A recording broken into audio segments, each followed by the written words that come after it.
إن الحمد لله نحمده ونصلي على رسوله الكريم أما بعد أعوذ بالله السميع العليم من الشيطان الرجيم من همزه ونفخه ونفثه بسم الله الرحمن الرحيم ولقد أرسلنا رسلا من قبلك وجعلنا لهم أزواجا وذرية وما كان لرسول أن يأتي بآية إلا بإذن الله لكل أجل كتاب۔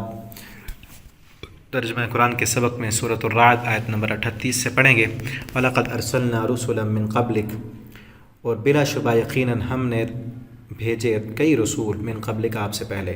وَجَعَلْنَا لَهُمْ أَزْوَاجًا وَذُرِّيَّةً، اور ہم نے بنایا ان کے لیے بیویاں اور اولاد، یعنی آپ سے پہلے جتنے بھی رسول آئے ان کی بیویاں بھی تھیں، ان کی اولاد بھی تھی۔ مشرکین مکہ کہتے تھے ما لهذا الرسول يأكل الطعام ويمشي في الأسواق، یہ کیسا رسول ہے، کھانا بھی کھاتا ہے، بازاروں میں بھی جاتا ہے۔ ٹھیک ہے، ان کا یہ نظریہ تھا کہ اگر کوئی رسول ہوتا تو فرشتہ آتا۔ اللہ تعالیٰ فرماتے ہیں کہ سمجھانا انسانوں کو تھا تو انسان بھیجا ہم نے۔ اگر زمین میں فرشتے رہتے ہوتے، یہ سورہ بنی اسرائیل میں آگے آئے گا، اگر زمین میں فرشتے رہتے تو ہم فرشتہ بھیجتے، زمین میں انسان رہتے ہیں تو ہم نے انسان بھیجا ہے۔ ٹھیک ہے نا، تاکہ انسانی جس سطح پر انسان ہے ان کی ضروریات کو سمجھ کر ویسے ہی ان کو سمجھائے، اور اس لیے اس کے سمجھانے کے لیے کئی چیزیں اللہ نے بیان کی۔ یہاں بھی وہی ہے کہ وہ کہتے تھے کہ پھر شادیاں کیوں ہیں، بیوی کیوں ہیں، بچے کیوں ہیں، یہ سارے اللہ تعالیٰ فرماتے ہیں جتنے بھی رسول آئے سب کی اولادیں تھیں، سب کی بیویاں تھیں، سب کے بچے تھے، سب انسان ہی تھے، کیونکہ زمین میں انسان بستے ہیں، انسانوں کو سمجھانا ہے۔ اس وقت مشرکین مکہ کا یہ اعتراض تھا کہ یہ رسول بشر کیوں ہیں، فرشتے کیوں نہیں؟ اور آج کئی کلمہ پڑھنے والے نبی کریم صلی اللہ علیہ وسلم کے متعلق سمجھتے ہیں کہ وہ بشر نہیں تھے۔ وہ کہتے ہیں کہ اگر ہم آپ صلی اللہ علیہ وسلم کے بارے میں یہ عقیدہ رکھیں گے کہ آپ انسان تھے، بشر تھے، تو معاذ اللہ آپ کی یہ توہین ہے۔ جبکہ نبی کریم صلی اللہ علیہ وسلم نے خود فرمایا کہ میں تمہاری طرح کا رسول ہوں۔ اللہ تعالیٰ بھی کہہ رہے ہیں جتنے بھی رسول تھے سب کی بیویاں تھیں، بیوی فرشتوں کو تو نہیں ہوتی، اور ان کے بچے بھی نہیں ہوتے، آگے نسل بھی نہیں ہوتی۔ ٹھیک ہے نا، تو یہ غلط عقیدہ ہے۔ نبی کریم صلی اللہ علیہ وسلم انسان تھے، بشر تھے، اور افضل البشر تھے، ملائکہ سے افضل ہیں آپ صلی اللہ علیہ وسلم کی ذات۔ وہاں تک جبریل امین نہیں جا سکے جہاں تک نبی کریم صلی اللہ علیہ وسلم گئے ہیں۔ ٹھیک ہے نا، ہماری نبی صلی اللہ علیہ وسلم کی شان فرشتوں سے اعلیٰ ہے، اور ہیں آپ انسان۔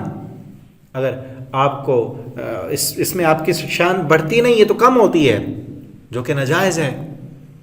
وہی عقیدہ رکھیں جو عقیدہ قرآن و سنت میں موجود ہے۔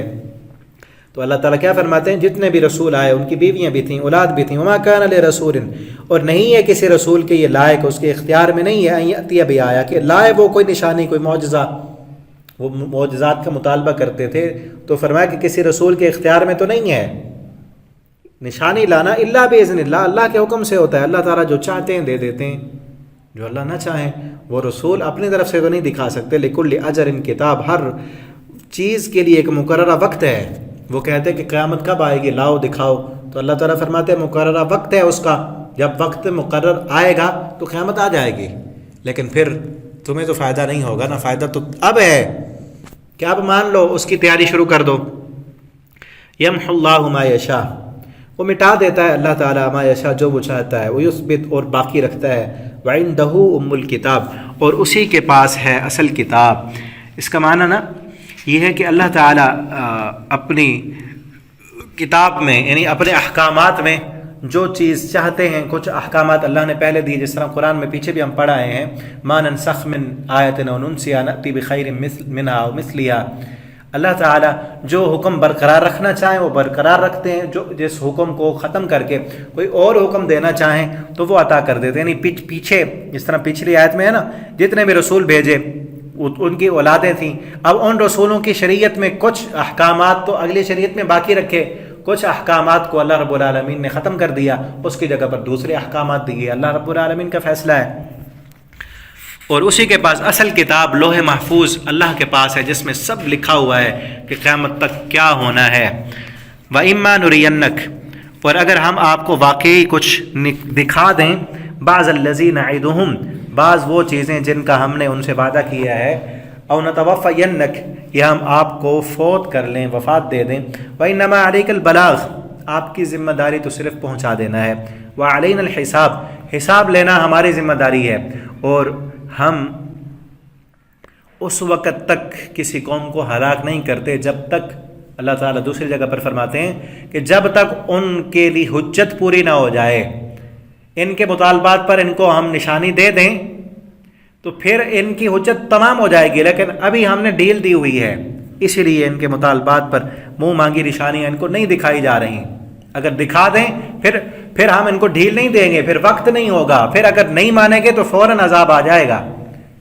تو اگر ہم ان کو دکھا دیں یا ہم آپ کو فوت کر لیں، یہ آپ کی ذمہ داری ہے صرف پہنچا دینا، آپ نے پہنچا دی ہے، آپ کی ذمہ داری پوری ہو گئی۔